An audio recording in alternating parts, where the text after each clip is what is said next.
નમસ્કાર. આજનો આપણો ટોપિક છે ન્યુક્લિયર એનર્જી, જેના વિશે આપણે ભણીશું. હવે કોઈ પણ તત્વ હોય તો એમાં સૌથી એનો પાયાનો એકમ એ શું છે? કોઈને ખબર છે? તત્વના સૌથી પાયાનો એકમ પરમાણુ, બરાબર? તો પરમાણુ વિશે થોડો બેઝિક ખ્યાલ આપણે મેળવીએ, એના પછી આપણે આગળ જોઈશું. So nuclear energy, structure of atom, એટલે કે પરમાણુ કઈ રીતે બનેલો છે. તો તમને ખબર છે કે કોઈ પણ પરમાણુમાં 3 એલિમેન્ટ રહેલા છે: ન્યુટ્રોન, પ્રોટોન અને ઇલેક્ટ્રોન. બધાને ખબર છે કે પ્રોટોન અને ન્યુટ્રોન આને શું કહેવાશે? કેન્દ્રમાં રહેલા છે પ્રોટોન અને ન્યુટ્રોન. જ્યારે આ ઇલેક્ટ્રોન જે છે એ કેન્દ્રની આસપાસ કક્ષામાં પરિભ્રમણ કરતા જોવા મળશે. હવે ઇલેક્ટ્રોન એ ઋણ વીજભારિત છે, જ્યારે પ્રોટોન એ શું છે? ધન વીજભારિત. અને આ ન્યુટ્રોન એ તટસ્થ છે, ના કોઈ વીજભાર નથી એને, બરાબર? આટલો તો તમે બધા જાણતા હશો. હવે આપણે જોઈએ કે પરમાણુ ક્રમાંક કોને કહેવાશે. શું? પરમાણુ ક્રમાંક. તો આ જે પ્રોટોન છે અને ઇલેક્ટ્રોન છે, કોઈ પણ તત્વના પરમાણુમાં પ્રોટોન અને ઇલેક્ટ્રોનની સંખ્યા હંમેશા સરખી રહેશે. તો પરમાણુ ક્રમાંક એટલે શું? પ્રોટોન અને ઇલેક્ટ્રોનની સંખ્યા, એને શું કહેવાશે? પરમાણુ ક્રમાંક. બીજો એક શબ્દ છે પરમાણુ ભારાંક.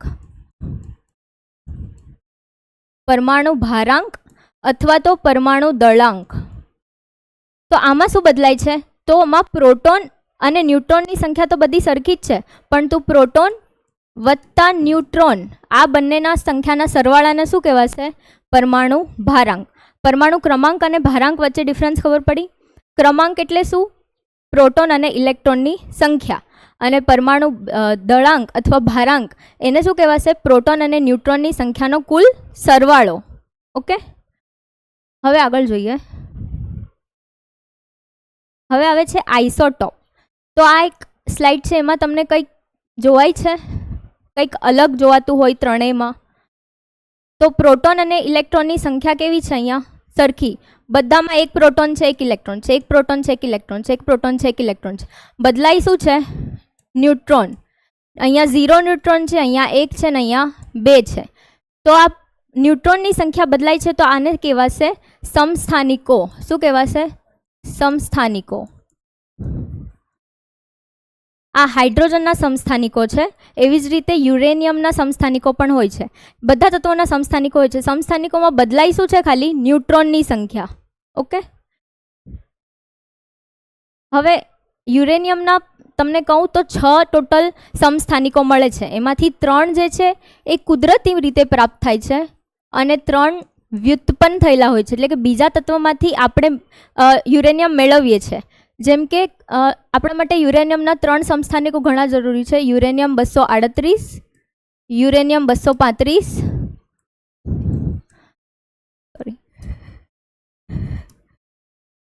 અને યુરેનિયમ 233.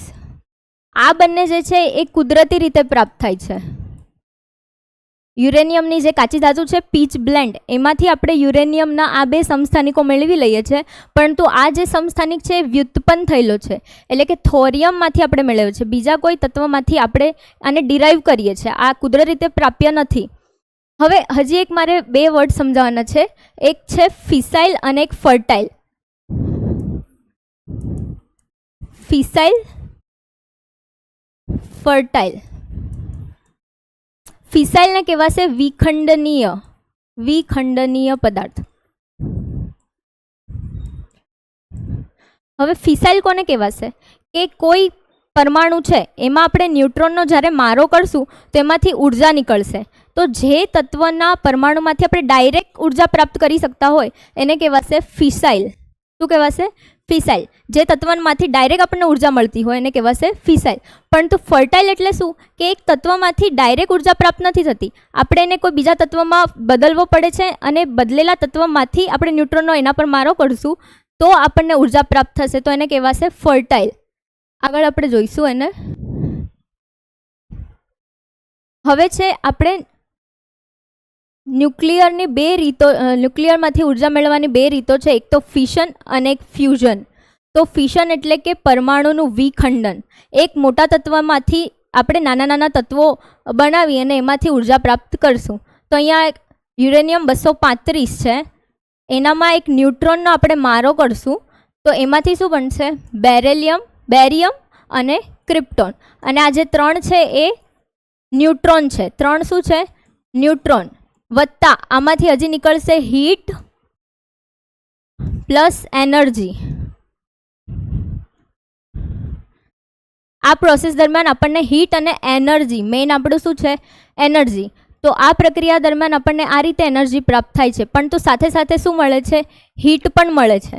અને એની સાથે એક આપણે અહીંયા પરમાણુ, એક ન્યુટ્રોનનો અહીંયા મારો કરવાથી અહીંયા આપણને કેટલા ન્યુટ્રોન મળે છે? 3 ન્યુટ્રોન મળે છે. તો આ 3 ન્યુટ્રોન પછી આગળ જતાં કોઈ બીજા યુરેનિયમના તત્વને અથડાશે તો હજી 3 એવી રીતે આખી ચેઇન રિએક્શન બનશે. તો એને નિયંત્રણમાં રાખવા માટે આપણે આખો એક પ્રોસેસ છે આપણે આગળ જોઈશું.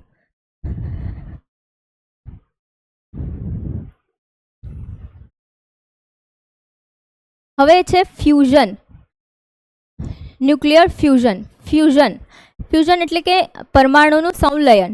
પરમાણુનું સંલયન એટલે કે નાના એટલે હલકા તત્વો ભેગા મળી અને એક ભારે તત્વનું નિર્માણ કરે. તે દરમિયાન જે આપણને ઉર્જા પ્રાપ્ત થાય એને કહેવાશે ન્યુક્લિયર ફ્યુઝન. એટલે કે અહીંયા આ ડ્યુટેરિયમ છે, ટ્રિટિયમ છે, તો એ બંને ભેગા મળી અને એક તત્વ બનાવે છે હિલિયમ અને ન્યુટ્રોન, અને એમાંથી પ્રાપ્ત થાય છે આપણને એનર્જી. આ જે પ્રક્રિયા છે ખૂબ ઊંચા તાપમાને થાય છે. ઊંચા તાપમાને આપણે એટલા ઊંચા તાપમાને પહોંચી શકતા નથી, એટલે કે આ પ્રક્રિયા આપણા માટે કેવી છે? થોડી કઠિન છે. જ્યારે ફિશન જે છે એ આપણે કરી શકીએ છીએ, એને આપણે થોડું નિયંત્રણમાં લાવશું તો એમાંથી આપણે એનર્જી પ્રાપ્ત કરી શકશું. તો ફિશન પોસિબલ છે, પણ તો ફ્યુઝન છે ને થોડું ઇમ્પોસિબલ છે, કારણ કે એટલું ઊંચું તાપમાન સૂર્યમાં જોવા મળે છે.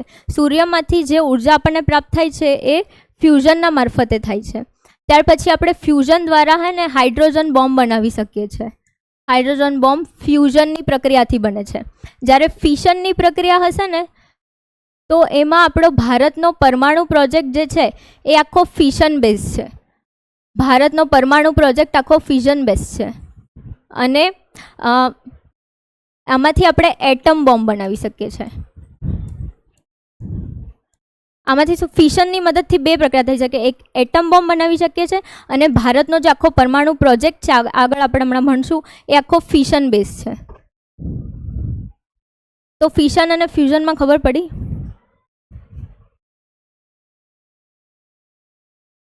ઓકે, હવે આ છે આ બધી જે આપણે પ્રક્રિયા કરશું ફિશન કે ફ્યુઝન એ કોઈ પરમાણુ ભઠ્ઠીમાં કરશું. તો એ પરમાણુ ભઠ્ઠી કંઈક આવી ટાઈપની જોવાય છે. એના અલગ અલગ પાર્ટ્સ છે જે આપણે આગળ જોઈએ.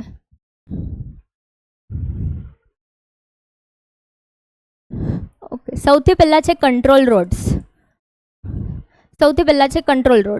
તો હમણાં આપણે આગળ જોયું હતું કે યુરેનિયમના કોઈ એક પરમાણુ છે એનામાં હું ન્યુટ્રોનનો મારો કરીશ તો એમાંથી શું નીકળશે? 3 ન્યુટ્રોન નીકળશે, બેરિયમ અને ક્રિપ્ટોન નીકળશે, અને બીજું શું નીકળશે? હીટ વત્તા એનર્જી. તો હવે આ 3 ન્યુટ્રોન એક મારો કરવાથી 3 ન્યુટ્રોન નીકળ્યા. હવે આવી જ ચેઇન રિએક્શન ચાલ્યા જ કરશે તો હીટના કારણે એટલી બધી હીટ પેદા થશે, એના કારણે આખું પરમાણુ ભઠ્ઠીમાં બ્લાસ્ટ થવાની શક્યતા છે. તો આખી પ્રક્રિયાને આપણે નિયંત્રણમાં લાવવું પડશે. તો એના માટે શું કરવું પડશે? આપણે ન્યુટ્રોનને ઓછા કરવા પડશે, એમની સંખ્યાને ઓછી કરવી પડશે. તો અહીંયાથી જ્યારે ન્યુટ્રોન નીકળશે ને તો આ કંટ્રોલ રોડ છે ને એ ન્યુટ્રોનને શોષી લેશે. જેટલું નીચે કરશું એટલા ઓછા ન્યુટ્રોન આગળ જશે. ઓકે, તો આના કંટ્રોલ રોડ્સ નામ પરથી જ ખબર પડે છે કંટ્રોલ કરે છે, આખી પ્રોસેસને કંટ્રોલ કરી શકે છે. એના પછી છે કુલન્ટ. એટલે કે આખી પ્રક્રિયામાં હીટ ઉત્પન્ન થાય છે. તો એ ઉષ્માના કારણે આખી ભઠ્ઠી બ્લાસ્ટ ના થઈ જાય એના કારણે ઉષ્માનું જે શોષણ કરે છે એ કુલન્ટ કરે છે. પછી છે મોડરેટર શું કરે છે? તો ન્યુટ્રોન, હવે યુરેનિયમ એક એવું તત્વ છે કે એમાં છે ને ન્યુટ્રોનનો ધીમો મારો કરશું ને તો જ એ વિખંડન પામશે. ફાસ્ટ મારો કરવાથી વિખંડન નહીં પામે. તો ન્યુટ્રોનની ગતિને સ્લો કરવા, ન્યુટ્રોનની ગતિ સ્લો કરવા માટે આપણે મોડરેટરનો ઉપયોગ કરીએ છીએ. શેના માટે? પણ યુરેનિયમ માટે જ ખાલી. અને બીજું છે ફ્યુલ.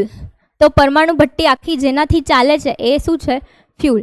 4 વાતો આપણે ભણ્યા. પહેલું કઈ હતી? Control rods. કંટ્રોલ રોડ્સથી શું કરતા હતા?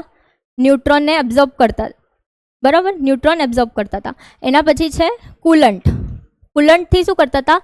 ટેમ્પરેચરને આપણે બેલેન્સ કરતા હતા, તાપમાન જાળવી રાખતા હતા. એના પછી છે મોડરેટર. મોડરેટરથી શું કરતા હતા આપણે? કોને યાદ છે? હા, ન્યુટ્રોનની ગતિ સ્લો કરતા હતા. એના પછી છે ફ્યુલ, જેના કારણે આખી ભઠ્ઠી ચાલે છે.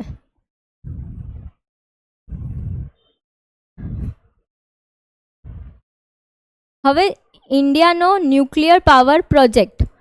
ઇન્ડિયાના ન્યુક્લિયર પાવર પ્રોજેક્ટ, ઇન્ડિયાએ વિશ્વમાં પહેલી વાર કોઈ દેશે 3 સ્ટેજમાં ન્યુક્લિયર પાવર પ્રોજેક્ટ લોન્ચ કર્યો હોય એ પહેલો દેશ છે ઇન્ડિયા. ઇન્ડિયા પછી ઘણા બધા દેશોએ કર્યું, પણ પહેલો હતો ઇન્ડિયા.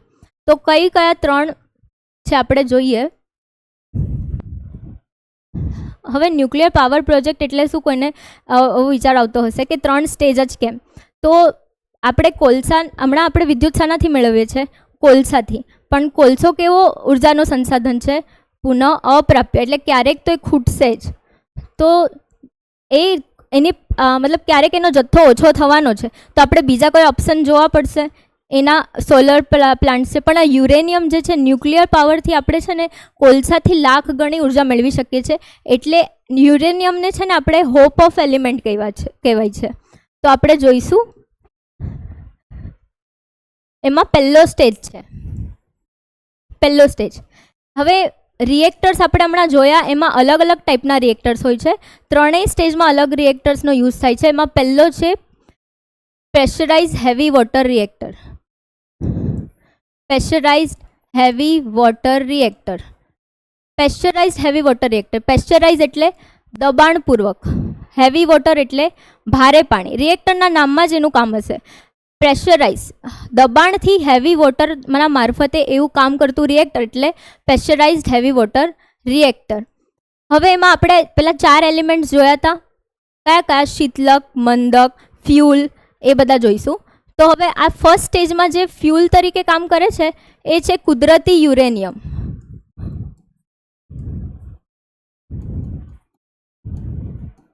કયું છે? કુદરતી યુરેનિયમ. કુદરતી યુરેનિયમ આપણને 2 મળતા હતા એના સમસ્થાનિકો. કોઈને યાદ છે? 200, યુરેનિયમ 238 અને યુરેનિયમ 235. એ બંનેનો યુઝ થાય છે. એના પછી આવે છે મોડરેટર. મોડરેટરનું કામ શું હતું? ન્યુટ્રોનની ગતિને સ્લો કરવાનું. તો એના માટે આપણે યુઝ કરશું ભારે પાણી. એના પછી છે શીતલક એટલે કે કુલન્ટ. કુલન્ટ તરીકે પણ આપણે ભારે પાણીનો જ યુઝ કરશું, કારણ કે નામ જ છે હેવી વોટર. બરાબર. હવે આ આખી પ્રોસેસમાં છે ને એક આડ પેદાશ નીકળે છે. એ છે પ્લુટોનિયમ. બરાબર. તો પહેલો સ્ટેજ અહીંયા પૂરો થાય છે. પહેલા સ્ટેજમાં શું આપણે ફ્યુલ તરીકે કોને ઉપયોગ કર્યો? કુદરતી યુરેનિયમને. બીજો છે મોડરેટર. એના માટે શું યુઝ કર્યું? ભારે પાણી. કુલન્ટ તરીકે પણ ભારે પાણી. અને એમાં આડ પેદાશ તરીકે શું મળ્યું? પ્લુટોનિયમ. અને કયું રિએક્ટર વાપર્યું? Pressurised heavy water reactor. ખબર પડી? હવે બીજો સ્ટેજ જોઈએ.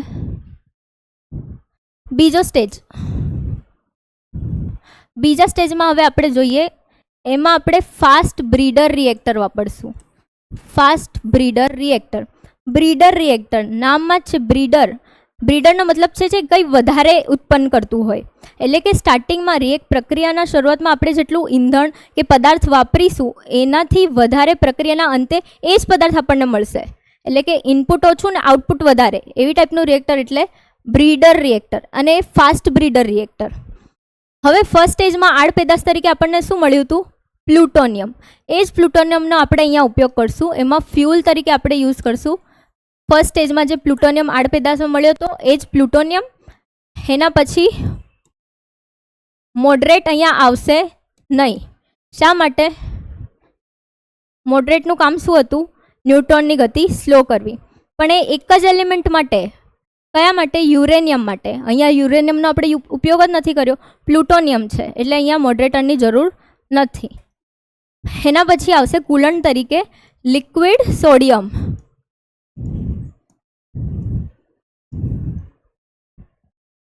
અને આડ પેદાશ તરીકે અહીંયા મળશે થોરિયમ. બીજો સ્ટેજ અહીંયા પૂરો થાય છે. બીજા સ્ટેજમાં રિએક્ટર કયું છે? Fast breeder reactor. એનું કામ શું છે કે જેટલું આપણે વાપરીએ છીએ એના કરતાં વધારે પ્રક્રિયાના અંતમાં મળે છે. ફ્યુલ તરીકે કોને વાપરીએ છીએ? પહેલા સ્ટેજમાં જે આડ પેદાશ મળી હતી પ્લુટોનિયમ, એને જ આપણે અહીંયા યુઝ કરી લીધો. પછી મોડરેટનું કામ નથી. કુલન્ટ લિક્વિડ સોડિયમ અને આડ પેદાશ તરીકે મળે છે અહીંયા થોરિયમ. હવે આગળ લાસ્ટ સ્ટેજ છે, થર્ડ સ્ટેજ, એ જોઈએ. તો થર્ડ સ્ટેજમાં આપણે વાપરીએ છીએ થોરિયમ બેઝ રિએક્ટર.